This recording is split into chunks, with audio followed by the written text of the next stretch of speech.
Olen täällä Lahdessa katselemassa paikallisia nähtävyyksiä. Ja nyt on tullut tänne Teivaanmäelle katsomaan tämmöistä kuin Häränsilmää. Eli luonnonsuojelualue, jonka keskellä on tämmöinen lampi.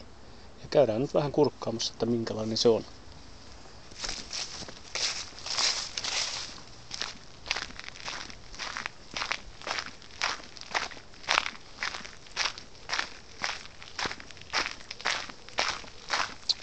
Eli katsotaan, lenkki tossa jalassa, niin ei oikein kovin pitkälle varmaan kannata mennä. Ei uppo veden alle, mutta kokeillaan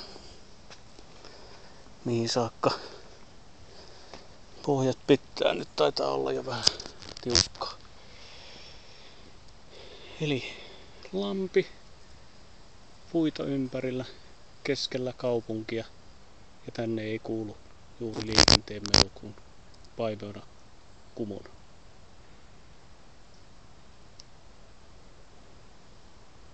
Tästä vasemmalle löytyy hyppyrimäät ja takanani on Lahden suurhalli.